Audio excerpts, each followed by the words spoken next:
Everybody, welcome back to Capricorn Radio. This is your host James, and I'm super excited to talking to our new guest today, Mr. John Moore.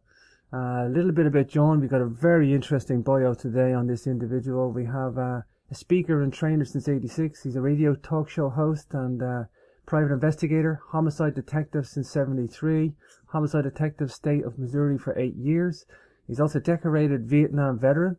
He's also flew 57 combat missions. He's been on bodyguard assignments for Ambassador Alan Keyes and Jane Fonda.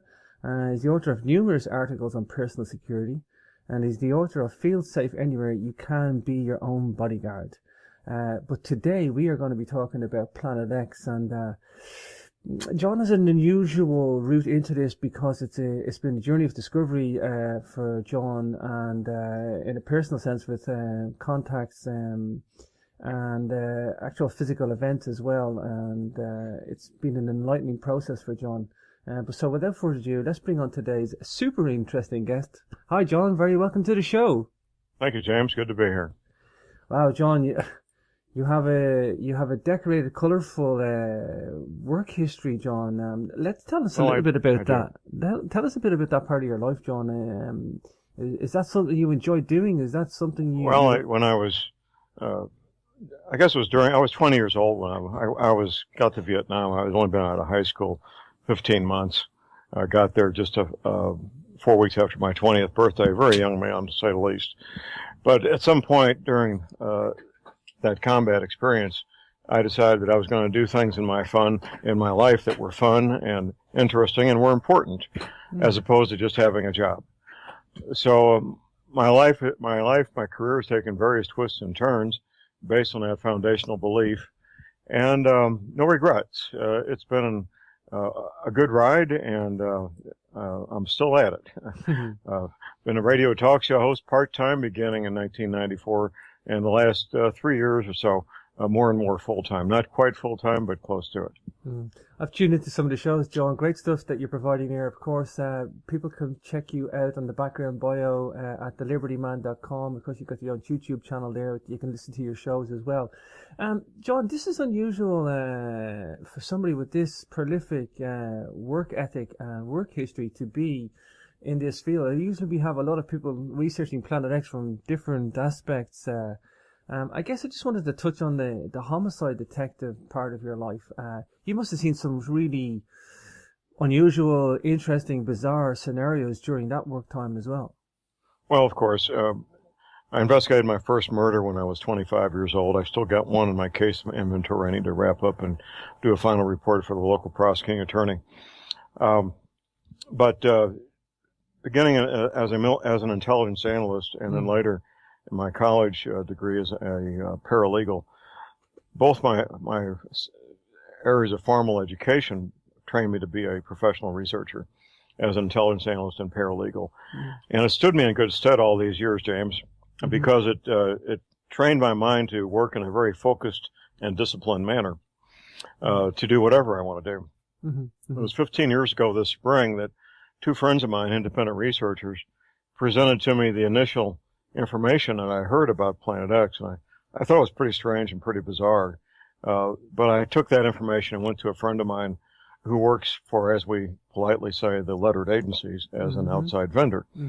And he thought it was pretty wild also, but he knew me well enough, and we're now friends for 30 years, and at the time we'd been friends for 15 years. And he went to some people that he thought might know about this, and it turned out they did. He got back with me about 3 or 4 weeks later. He says, John, this Planet X thing is exactly what you said it is. The government's known about it since 1979. They've been getting ready for it since 1979. Yes, it is real. Wow, John, you know, this is the thing I love about today's show is you're a no-nonsense guy, you're a very rational guy. That analytical skill set, like I worked as a systems analyst in the engineering industry, and I know what it's like to have an analytical skill set. It doesn't really matter what the problem is or what the research topic is. It's a set of skills that you can hone in on to get to truth answers, and it seems Precisely. It seems, John, you seem to be doing that. I mean, there's so many things I could focus on today. I guess, tell me about the first line of evidence that you got presented to you, first of all, John. Well, both these men, and one didn't know the other was approaching me, by the way. They both told me about the effects of the 10th planet when it comes to our solar system, which are the oceans coming out of their basins, 200-mile-an-hour winds for maybe a day or two, possibly a coronal mass ejection as part of it. That may or may not happen, what some people call a kill shot. And earthquakes, violent 8.5, 9-point earthquakes all over the planet.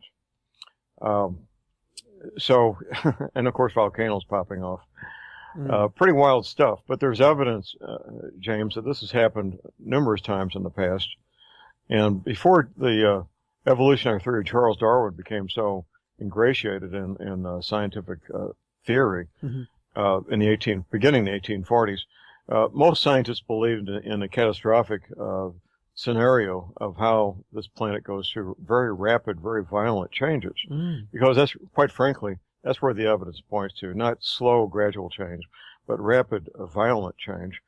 And an author, a doctor named Immanuel Velikovsky, he wrote 3 or 4 books back in the 1950s and 60s. Sure. And he personally went to parts of the planet where you can still find the evidence of violent, rapid change in the form of bones of various animals all jumbled together in caves where they all met their death from being smashed there by water, and other sources of evidence. So that was my beginning point 15 years ago. Once I verified that it was real, I started my own research, and things were going along quite well, James, until the summer of, it would have been summer of 2005, I guess it was, when I was having lunch with a friend of mine I served with in the Army. He's a dual service veteran, U.S. Army Special Forces and U.S. Navy SEAL. And he told me about a classified briefing he'd been to in 1985. Wow.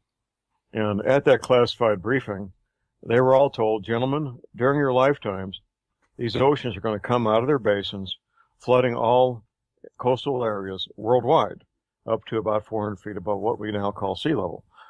And when it comes time to retire, gentlemen, you just might want to retire to the Arkansas, Missouri Ozarks as one of the known safe havens.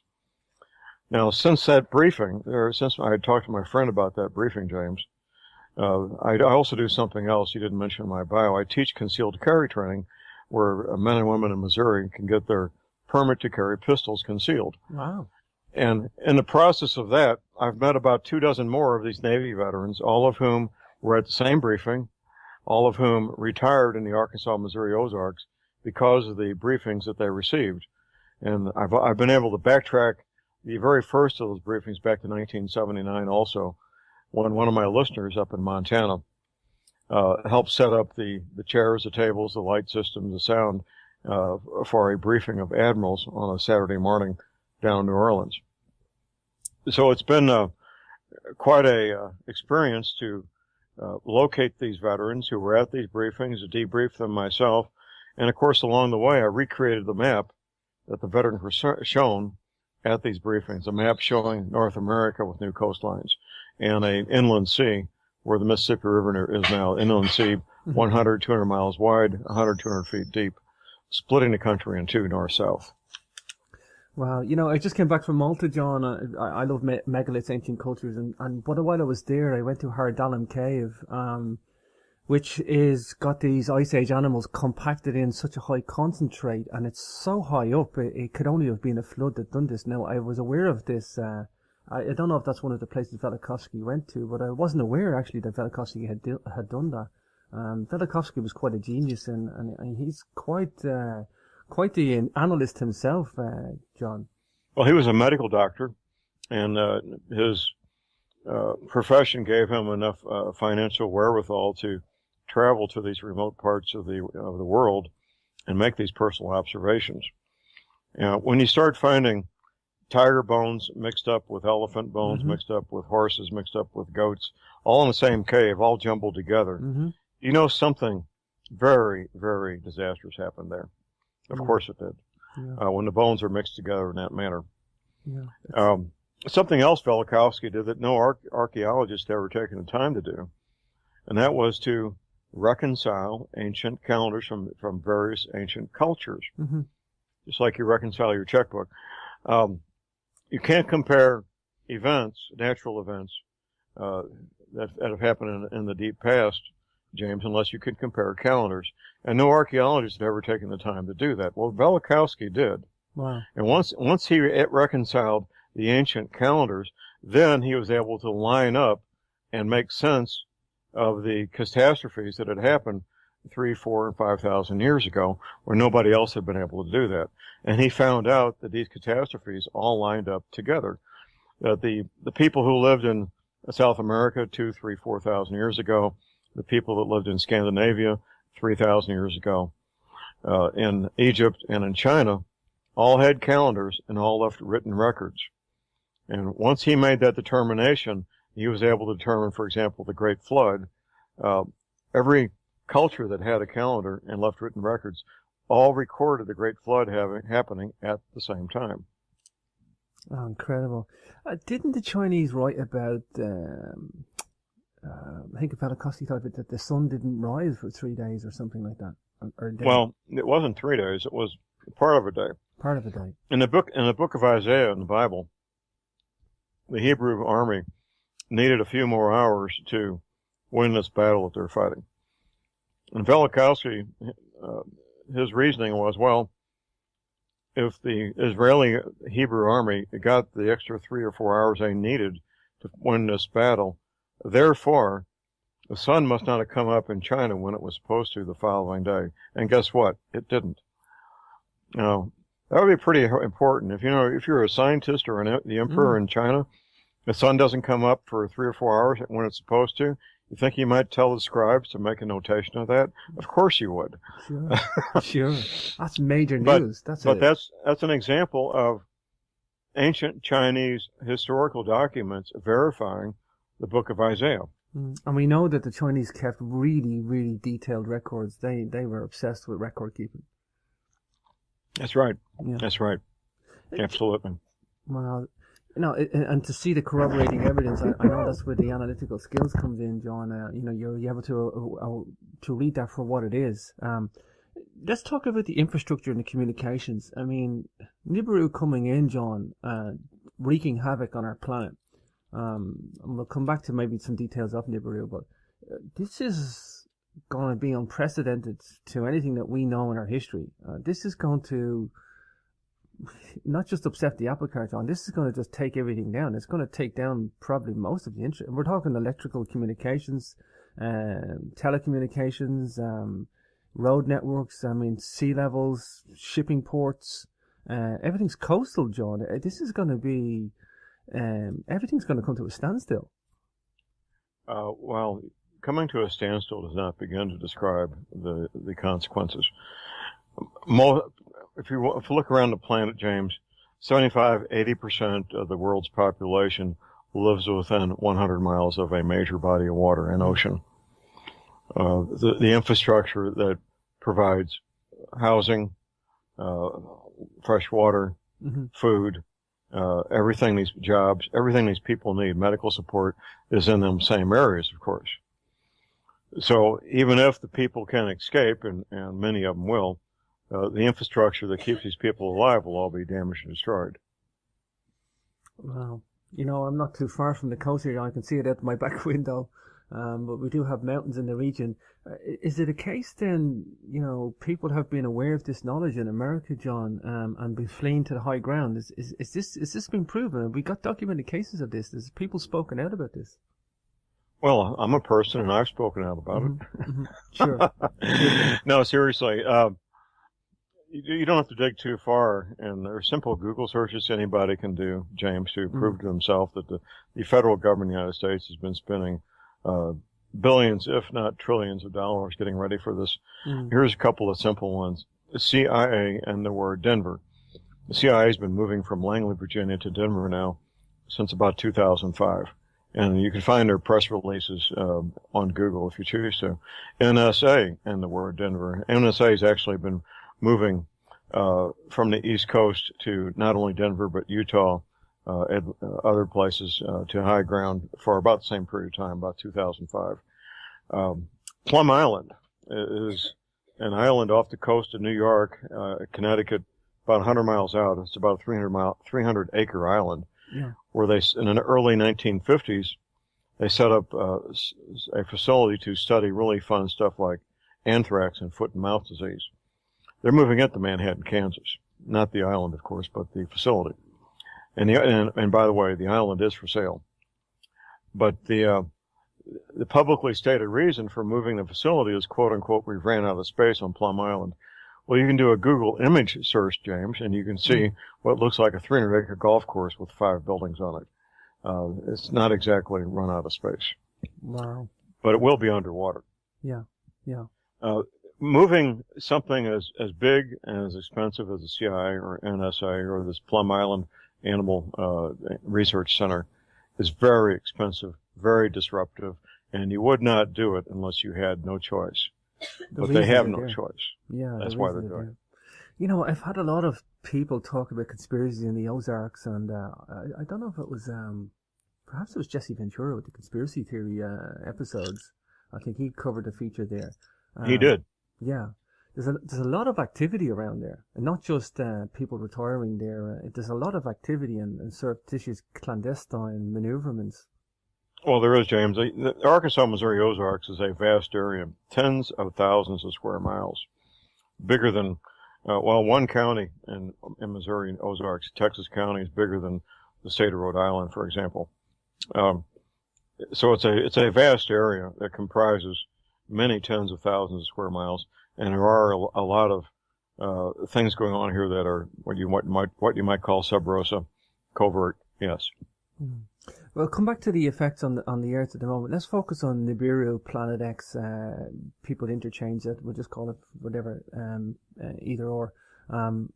What do we know about this thing as it going to appear in the sky from the historical accounts, I guess? So what does it look like in the sky? How do we know it's coming? I'm not talking about astronomy today. I mean, there's a lot of different, such disinformation out there, John. But from the historical accounts, what does it look like? When will it appear? Or how will it appear? How will it appear? Okay, at the moment, it can only be seen from the extreme southern hemisphere. Antarctica is a good place to see it. If you've got imaging devices that can see in the ultraviolet light spectrum. Mm-hmm.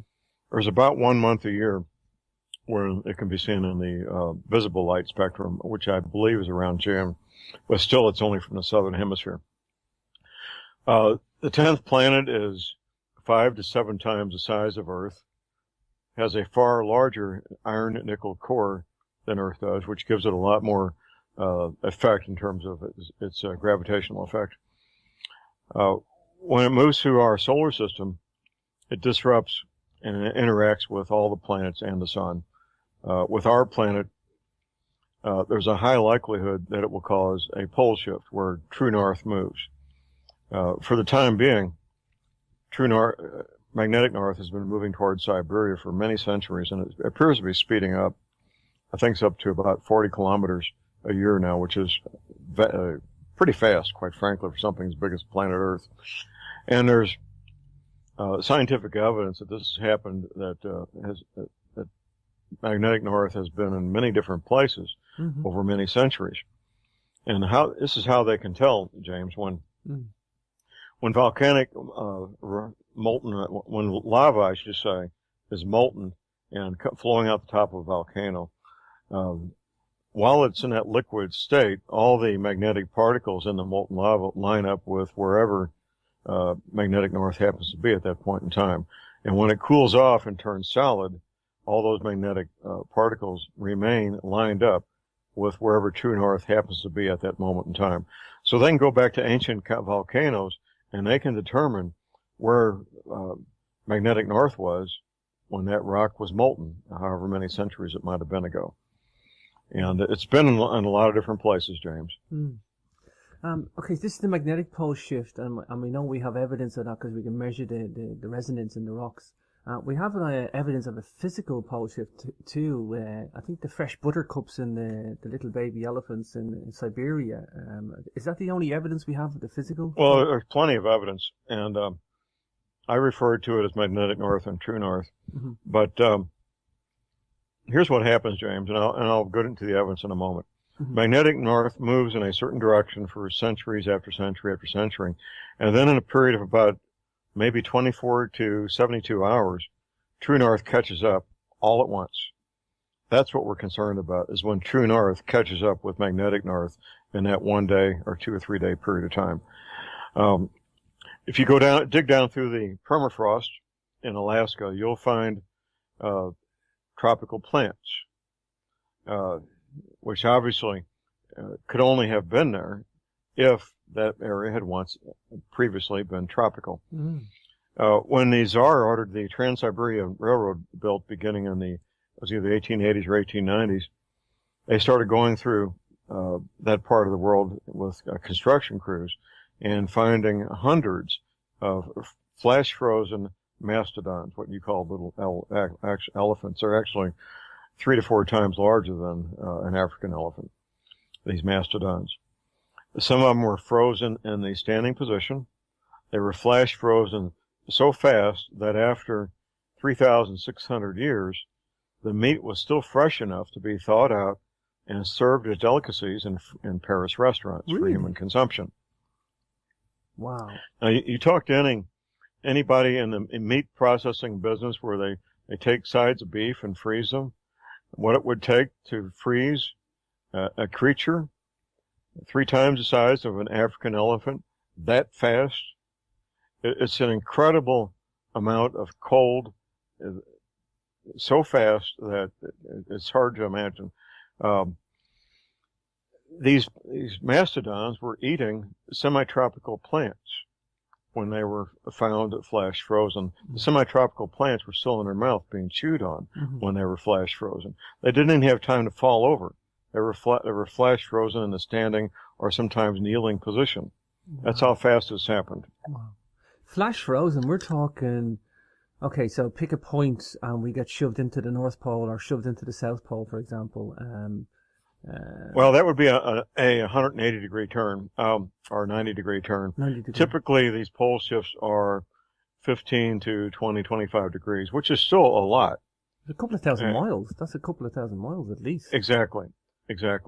And depending on where you are, it could be a really good thing or a really bad thing. You're not going to walk out of there anyway, John. I know that much. Now, where I am, my part of the world's going to end up a lot warmer. Because true north is moving towards Siberia, and that will make every place that in this part of the world, the equator is going to move north from where it is now. So I guess you could say that's a good thing. That's just a personal thing for me. I really don't like cold weather. Sure. But if you're on the other side of the planet, your temperate climates north of the equator now are going to get a lot colder because the equator is going to be coming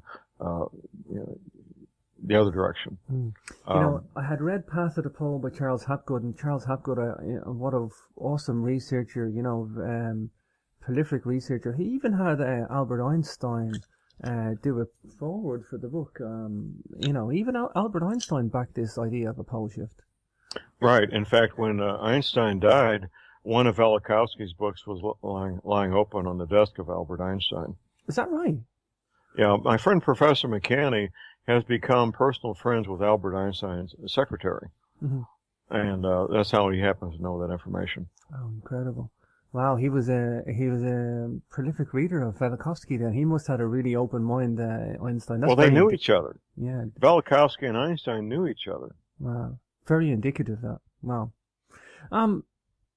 Velikovsky was from the same, were they, they were both from Jewish faith, yes?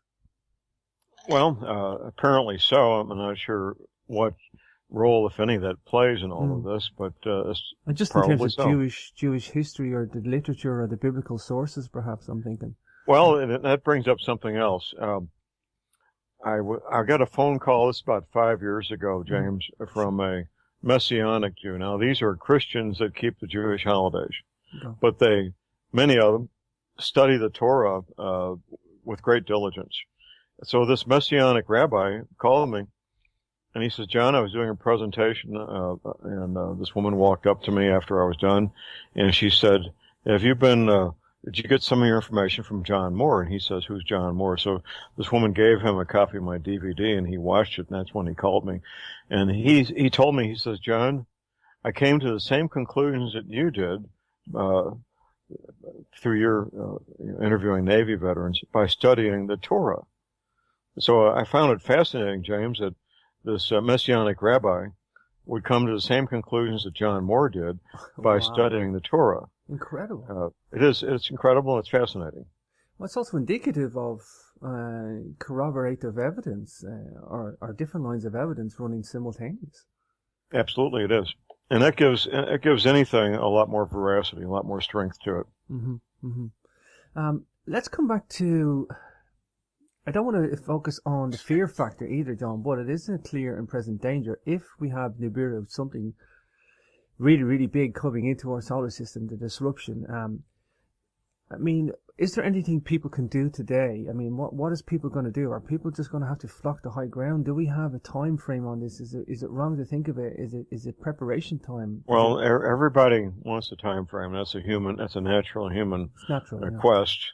Yeah, I did the same thing, and in fact, I even scheduled time in a private astronomical observatory 15 years ago. Really? I was so naive. I didn't know you couldn't see it from the northern hemisphere at the time. Yeah. But yeah. but I had to satisfy myself, and it was a fun evening, regardless. The Navy veterans were told during their lifetimes, James. Now, unless you've got the deep resources of the federal government to do what they've done, which is build an extensive network of steel reinforced underground concrete bunkers with everything you can imagine to live very comfortably.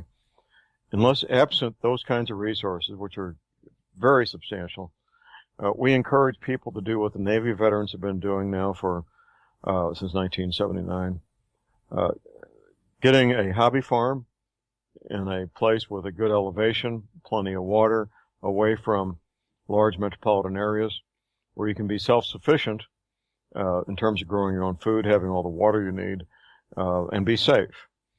The Arkansas, Missouri Ozarks are known to be a safe haven for the following reasons. First of all, distance from major bodies of water. Second, altitude. Third, relatively short, relatively mild winters. Fourth, all the water that you could ever dream of. There's more bridges in the state of Missouri than any state of the 50 states, and the majority of those are south of the Missouri River, which is where the Ozarks are. Mm-hmm. A very homogeneous population, no large cities. The biggest city in the Arkansas, Missouri Ozarks is Springfield, Missouri, population 250,000.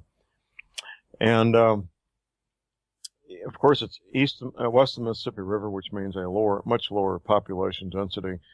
The people who live here, I refer to them and myself as barefoot hillbillies, mm-hmm. or barefoot peasants. Mm-hmm. The major recreation for these men and women is hunting and fishing. In fact, when it's deer season, you may as well shut down your factory or your school, because no men are going to show up for work or school, either one. Which means almost every home in the Ozarks has several firearms. That's pretty much expected. Mm-hmm. And of course, the expertise to use rifles, shotguns, and pistols. Gardening is still a big pastime for many Ozark homes. Many people have chickens and goats and dairy cattle and horses. Missouri is a really big horse state, one of the biggest horse states in the Union, as a matter of fact. So the Arkansas, Missouri Ozarks has a lot going for it already in terms of people living self-sufficient lives. And getting back to more specifically to your question, mm-hmm. it takes years to develop a hobby farm. I don't care how substantial your financial wherewithal is, James. Mm-hmm. It takes years. And I know people with limited financial resources. I know people with very substantial financial resources. And it takes both ends of the spectrum years to get a hobby farm to the point where it's actually growing enough food that you can live on it. You know, John, I actually indulged in the whole process, and I can speak from experience. I was actually ashamed of myself because I'm such a learned guy in so many subjects, but I couldn't even tell you how a seed germinates and what happens when it goes into a plant. And for that reason, I tried a hobby farm, but it is a very, very difficult. You got to learn about the bug world. You got to learn about the plant dying. I mean, the survival rate and the warmth and the temperatures and it's a science in itself. It is, and my wife has a undergraduate degree in horticulture. Many of our neighbors are lifelong gardeners. Even if you've been gardening for 50 years, you're still learning. Mm-hmm. And it's pretty common for gardeners, when they get together in a social setting, to exchange little tidbits here and there about what works and what doesn't work in gardening. It's an ongoing learning process, whether you're doing it the first year or the 50th year. Mm-hmm. And there's no substitute for getting your hands in the dirt. No. You know, book learning is great, but the only way you're going to learn to garden is get on your knees, get your hands in the dirt, and see what works and what doesn't. Exactly. And it's a practice thing, it's an experiential thing. You know, in the end, John, with the Irish lime, I ended up just growing fruits and berries that grow naturally, and it was like, you know, well, if this is the easy route, and, you know, I've took a little back seat from that. But, yeah, it's incredible stuff. John, are we going to let's focus on the Valborg seed vault in Norway, this seed bank that they're building. Do you think this is a direct result of prior knowledge of this event coming too? It's one of the more obvious. It employs international knowledge of this, then, John. Now, there's actually dozens and dozens of seed vaults all over the world. Most nations of any consequence have their own seed vault, either run by the government or run by a university or both. So the Svalbard one, which is right at the edge of the Arctic Circle, what an amazing piece of engineering, because they went to a place where no infrastructure at all, no roads, no electricity, no water system. In order to build this facility, they had to bring in everything, the housing for the workers, the electricity, all the equipment, everything had to be brought in by boat. I don't believe there's any roads connecting it with anywhere. I might be wrong, but I think everything had to be brought in by boat onto that site and start from scratch and build this facility. And they did it very quickly, by the way. Mm-hmm. You've got what they call summer up there is probably no more than 3 to 4 months. Mm-hmm. I think they built this place in about a year. So they were getting a construction crew that's qualified to handle heavy equipment and do that kind of work in Arctic conditions is no small thing. This is not your average construction. Commercial contractors can do that kind of work under those kinds of harsh conditions. It's basically the kind of thing that I would look at military type combat engineers to undertake. Extreme engineering, it's so harsh. It is so harsh to try to do anything in that part of the world. I think the major point you pointed out there is the speed that this is happening at, John. You see that in the military complexes in America, these facilities? Well, what takes place on these military bases is not open to public scrutiny. Mm-hmm. And so there's a lot of unknowns there, James. Yeah. The Denver airport is one of the best examples of something that's kind of, sort of, in the public domain. They've moved enough dirt there to build a new Panama Canal. Denver did not need a new airport, by the way. The airport they had previously was just fine and met all their needs. And there was no need, no aviation, no legitimate commercial aviation necessity to build a new airport in Denver, but they did. And perfect cover story. Perfect. That will be the new headquarters for the United States government, as far as the main one and the one west of Mississippi. The one east Mississippi, which would be a secondary capital, will be Atlanta, Georgia. Yeah. In terms of rising sea levels, John, what's the maximum, what's the minimum expectations of a sea level rise? The U.S. Navy says 400 feet. Now here's the question. It took me about 3 years to figure this out, and as it turns out, James, what I'm about to tell you is common knowledge in every university that teaches oceanography. Mm-hmm. Sea level is measured at Cornwall, England. Yeah. Okay? I've lived there. And Yeah. it's been that way for probably between 200 and 300 years. Once you get to the equator, which is a long way from Cornwall, England, sea level is not quite 500 feet. It's about 490 feet above what we call sea level in Cornwall, England. Yep. That bulge of water spans the planet at the equator, north-south for hundreds of miles, north, hundreds of miles south. It's a bulge of water containing tens of thousands of cubic miles of water held in place by two things, rotation of the Earth and gravity. Anything that disrupts the rotation of the Earth is going to disrupt that bulge of water. That's where the flooding's going to come from, James. I got you. When the equator changes its place, and that bulge of water is displaced, that's what's going to cause the worldwide flooding of all coastal areas. Oh, wow. That makes so much sense, John. So that 10 feet extra of water at that bulge spread across the equatorial region. I didn't say 10 feet. It's nearly 500 feet. Sorry, 500 feet. Oh, yeah, it's about 490. That's incredible. Imagine a 50-story building. Each story of a commercial building is about 10 feet. That's how big that bulge of water is at the equator.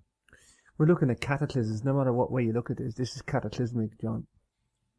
A friend of mine, you've probably seen photographs of these massive flat rocks in the American Southwest called mesas. Oh, yeah.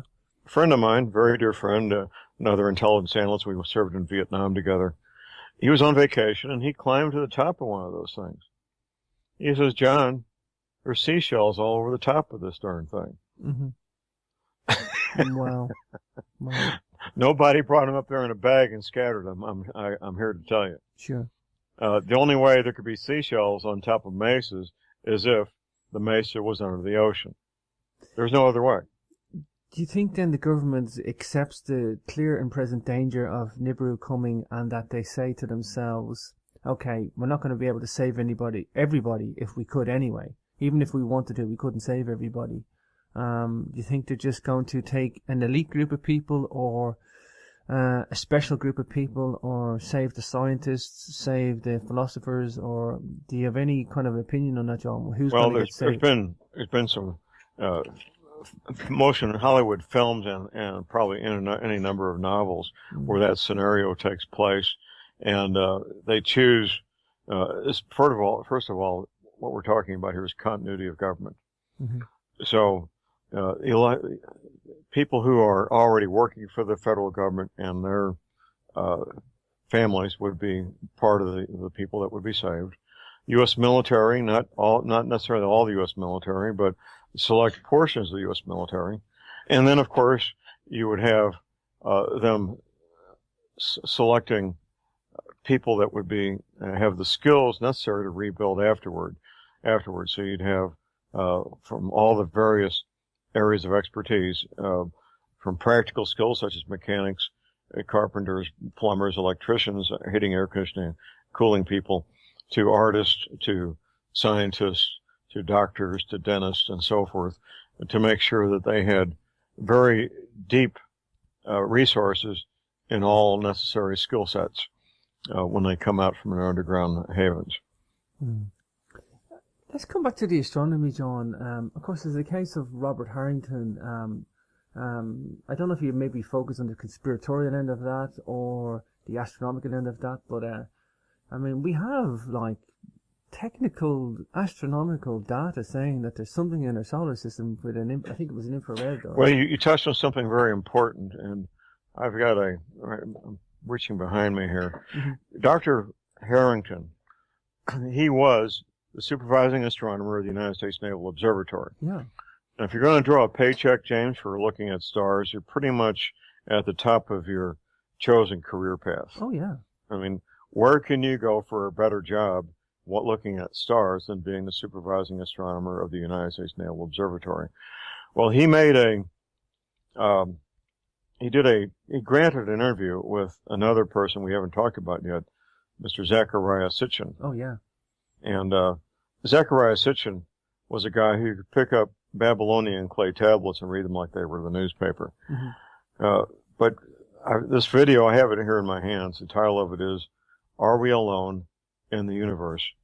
we've got Zecharia Sitchin in the office of Dr. Harrington at the U.S. Naval Observatory headquarters in Washington, D.C., interviewing Dr. Harrington. And in that interview, Dr. Harrington describes the size of the 10th planet, 5 to 7 times the size of Earth.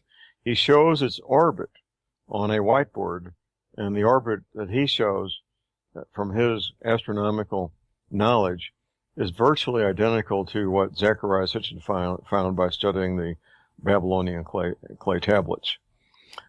He describes the 10th planet as having a far larger iron-nickel core, and he even went so far to say that he thought it may be able to sustain life as we know it. I don't know how that would be possible, but that's what Dr. Harrington said. Now, not long after that interview, and that interview took place about 30 years ago, by the way, around 1985 or so, Dr. Harrington announced he was packing up equipment to go to the Antarctic and look for this thing himself, firsthand. And not long after that, when you see Harrington, he looks like he could be a linebacker or for a professional football team, a really big, tough, healthy-looking guy. Not long after that, he died from a fast-acting form of cancer.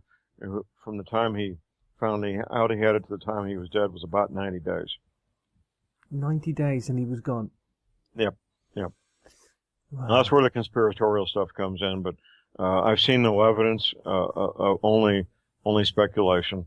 We lost him, far too early. He was a very great resource to help give credibility to everything you and I are talking about.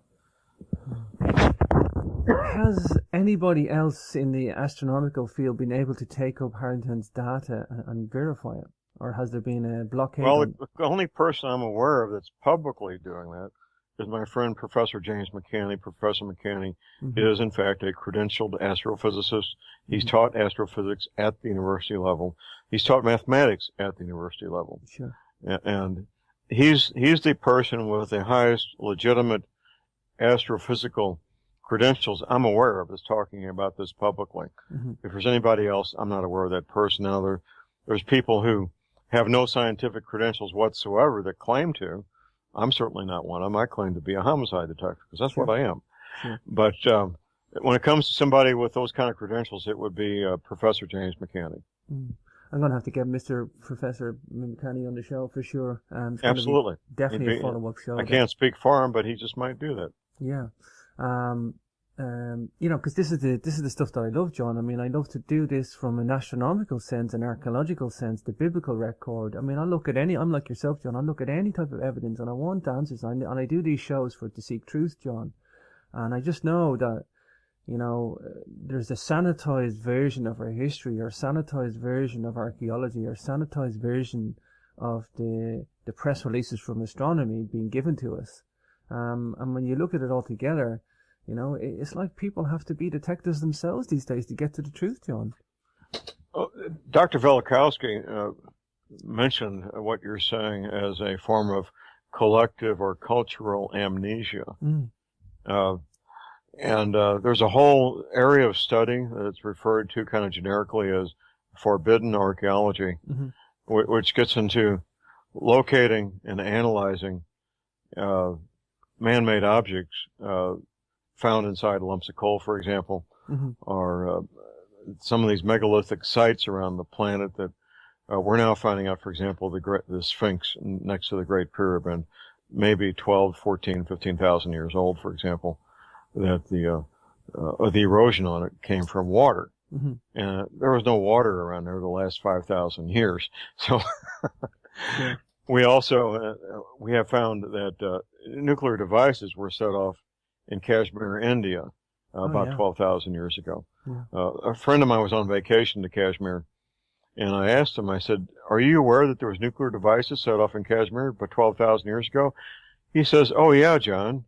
The local souvenir shops in Kashmir sell trinkets commemorating the nuclear devices set off here 12,000 years ago. Wow. Yeah.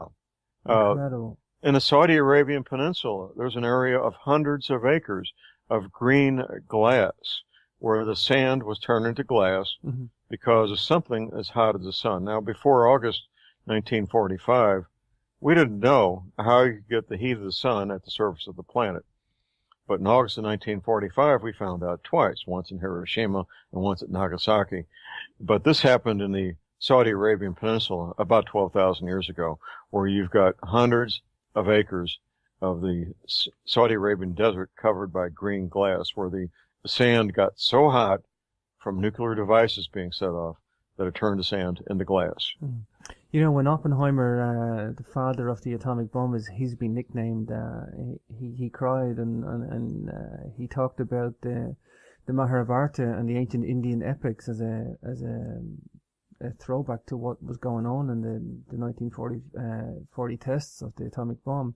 You know, and it's like that the ancient Indian epics on this Indian philosophy has, you know, there's no taboo there. There's no knowledge filtering. They seem to accept this knowledge and Vimanas and all sorts of ancient nuclear blasts. It's acceptable to these guys, whereas in the Western world, it's taboo.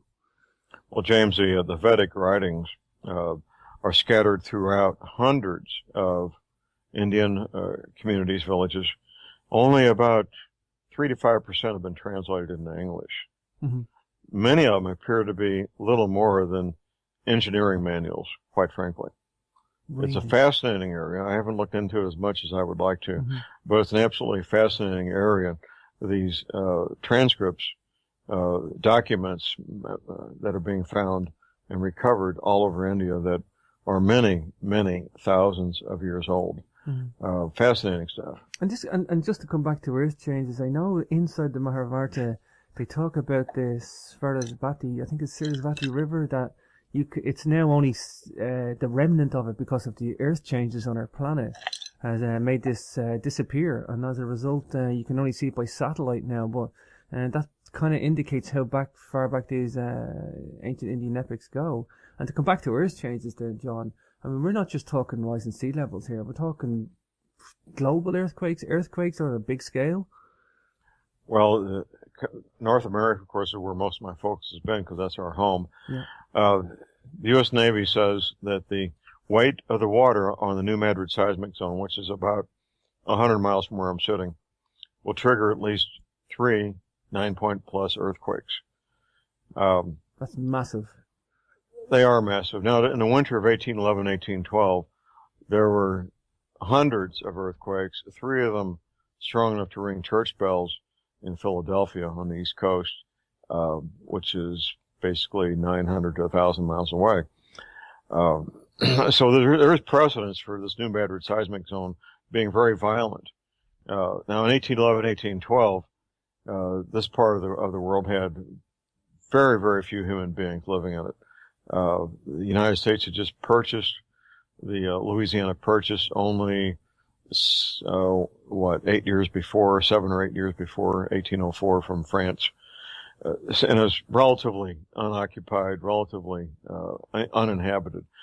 A similar event today, however, earthquakes of that magnitude would result in hundreds of thousands of fatalities in St. Louis, Memphis, probably Indianapolis, probably Chicago. They keep finding various new parts of this New Madrid seismic zone, branches of it, going off north and south and east. Not so much west, but north, south, and east. Wow. Come back to the astronomy, John. I know you've looked at the Vatican's research into astronomy, and again, I'm always trying to stay away from the conspiracy. It's shocking. I'm trying to stay away from the conspiratorial angle as much as I can. But when you think of the Catholic Church, you think, well, most people think, well, charity hospitals and education and saving souls. I know. That's what most people think, and for a good reason. That's what they're known for. But to find out, as I found out, and I assume you have also, James, that the Vatican has spent the money, we're talking several millions of dollars, to build not 1, not 2, but 3 world-class astronomical observatories. Now, what's that got to do with charity hospitals, educating children, and saving souls? Nothing whatsoever. World-class is the key word, John. These are world-class facilities, Don. But here's something that you probably don't know. There's a Catholic, my hometown, St. Louis, has enough square feet of Catholic-owned buildings to move the Vatican to if they need to. There's a lot. St. Louis has a lot of Catholic churches and schools and hospitals, all three, and old folks' homes. There's a Catholic facility in St. Louis I'm personally aware of. A friend of mine was approached. He's a radio frequency engineer. He could build a brand new radio station and do the engineering. He was approached by the leaders of this old folks home, for want of a better term, extended care, to set up military-grade two-way radio communications between this facility in St. Louis and the Vatican in Rome. Wow. Now, this would have been about 1998 or so. Wow. Now, there's no legitimate communications reasons to do that unless you had a fairly good idea that nothing we have now would be working. No telephones, no satellites, no fax machines, no internet, no nothing. Wow. That's why you'd spend the money to set up military quality, military grade two-way radio communications between the Vatican and this facility in St. Louis, Missouri, which I'm sure is happening between the Vatican and Catholic facilities all over the planet. It would not just be St. Louis. I just happen to have that knowledge because my friend was approached to do the engineering for it. I love your research, John, because you understand more than anybody, and I like to draw attention that motive and reason speaks volume, John. Motive and reason speaks volume. You can say whatever you want about the facts of the situation. You can put those facts in a different way, and everybody can say, well, that's not way to interpret the facts. But at the end of the day, there's a motive and reason for doing everything, and then when you just take the rest away and look at the motive and reason first, it makes you look at the evidence and the facts in a much more realistic way.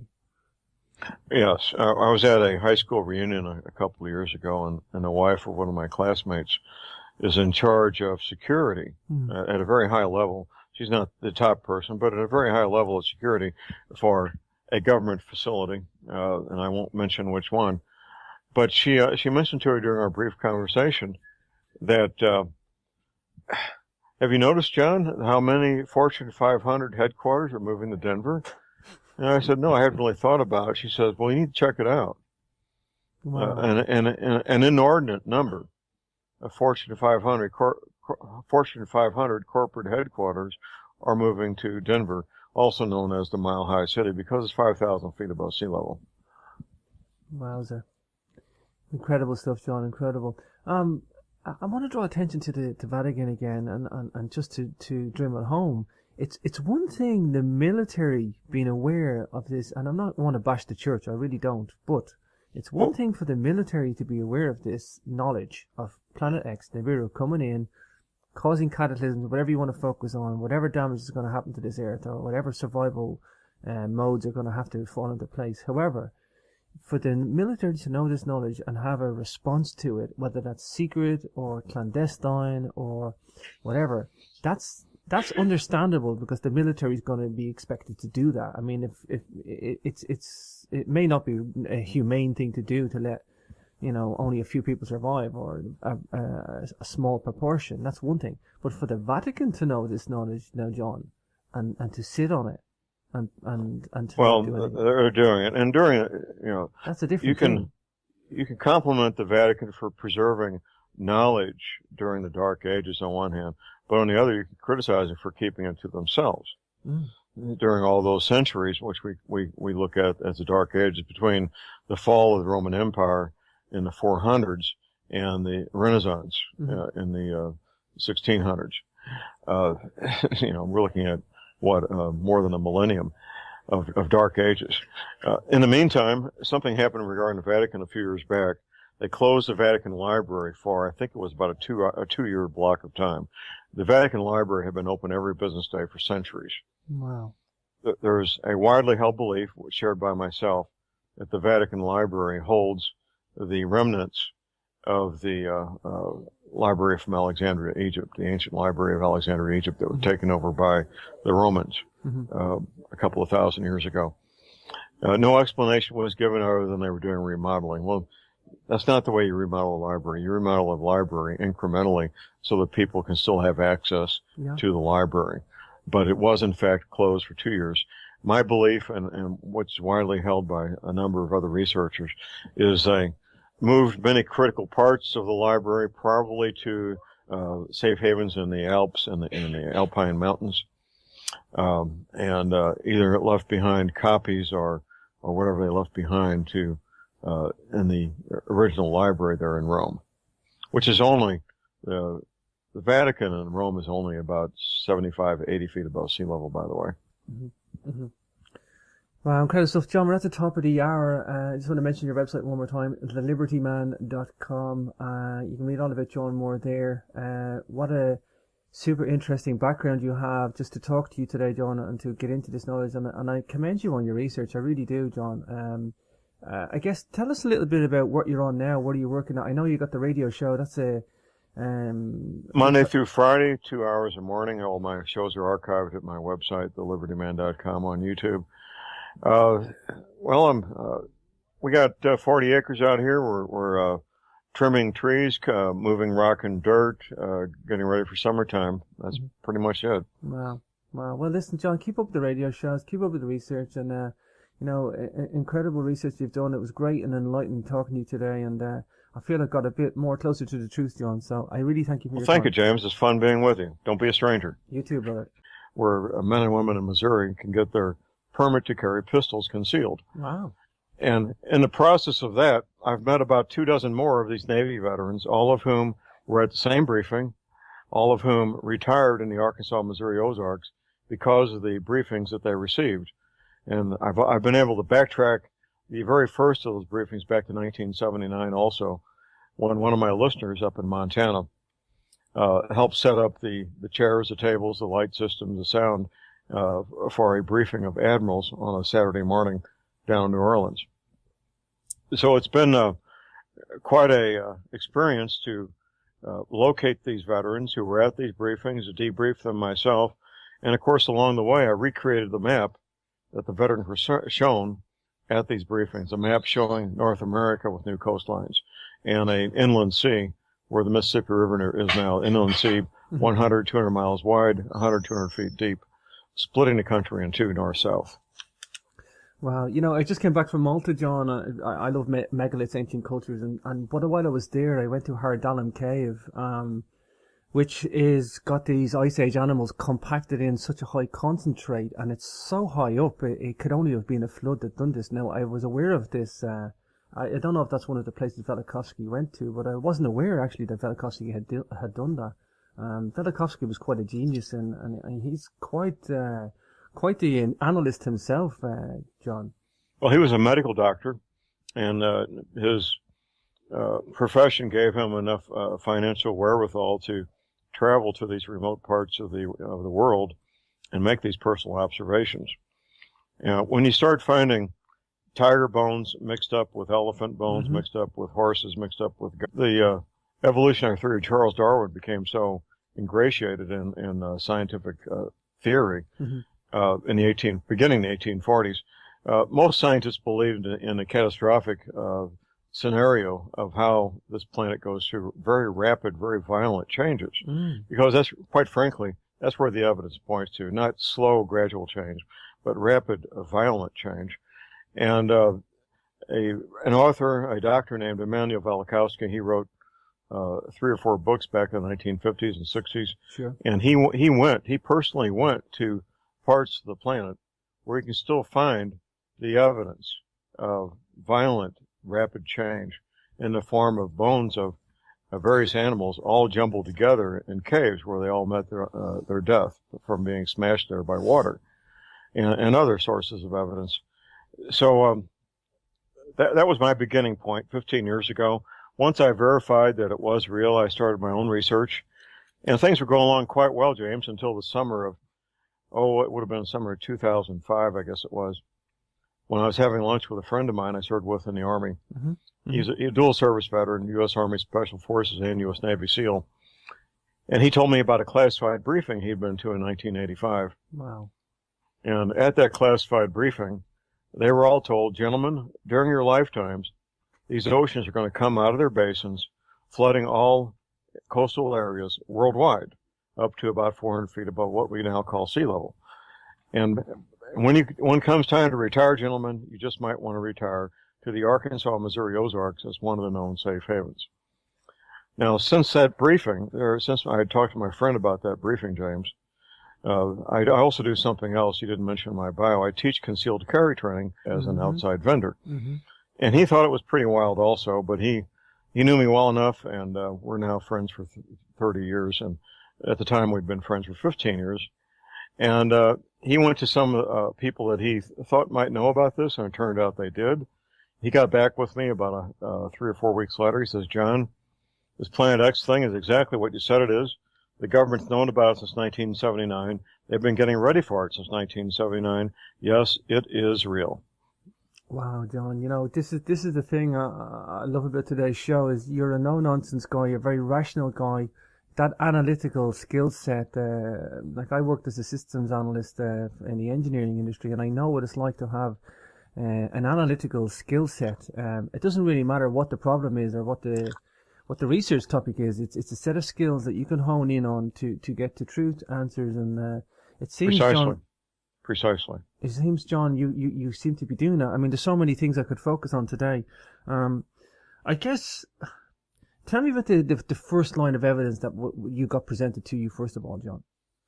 Well, both these men, and one didn't know the other was approaching me, by the way.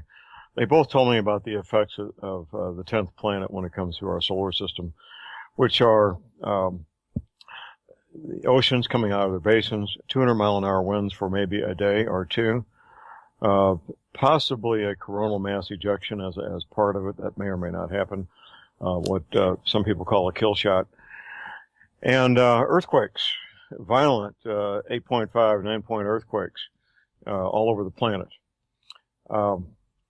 So, and of course volcanoes popping off. Pretty wild stuff, but there's evidence, James, that this has happened numerous times in the past. And before... Hi everybody, welcome back to Capricorn Radio. This is your host James, and I'm super excited to talking to our new guest today, Mr. John Moore.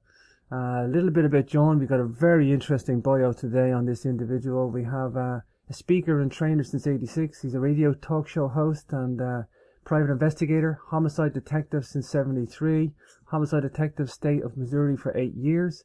He's also a decorated Vietnam veteran.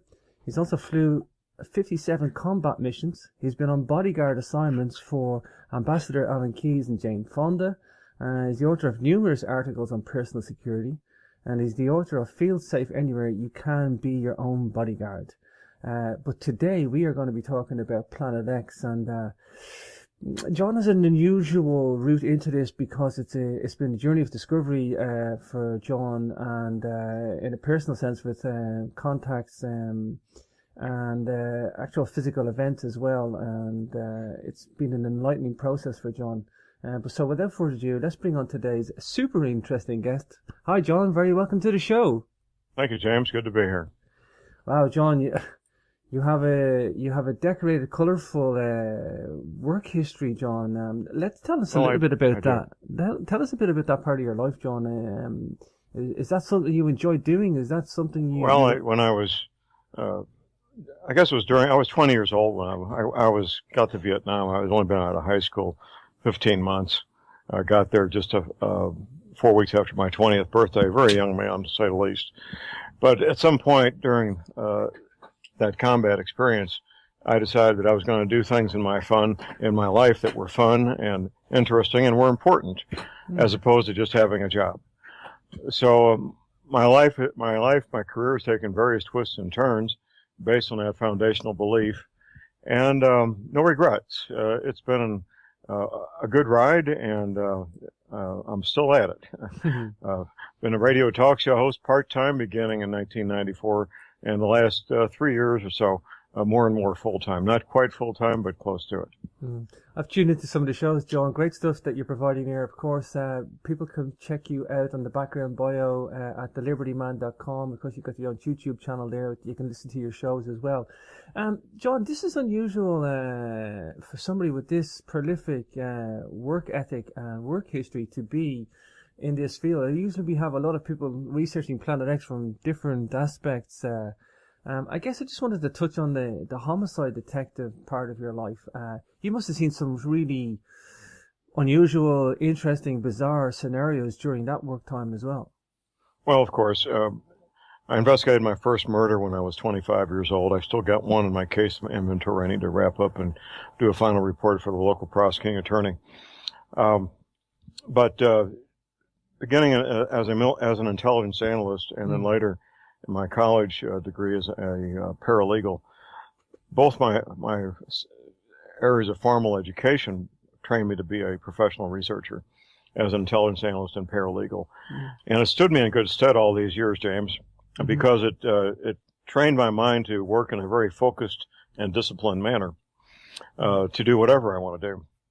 It was 15 years ago this spring that two friends of mine, independent researchers, presented to me the initial information that I heard about Planet X, and I thought it was pretty strange and pretty bizarre. But I took that information and went to a friend of mine who works for, as we politely say, the lettered agencies,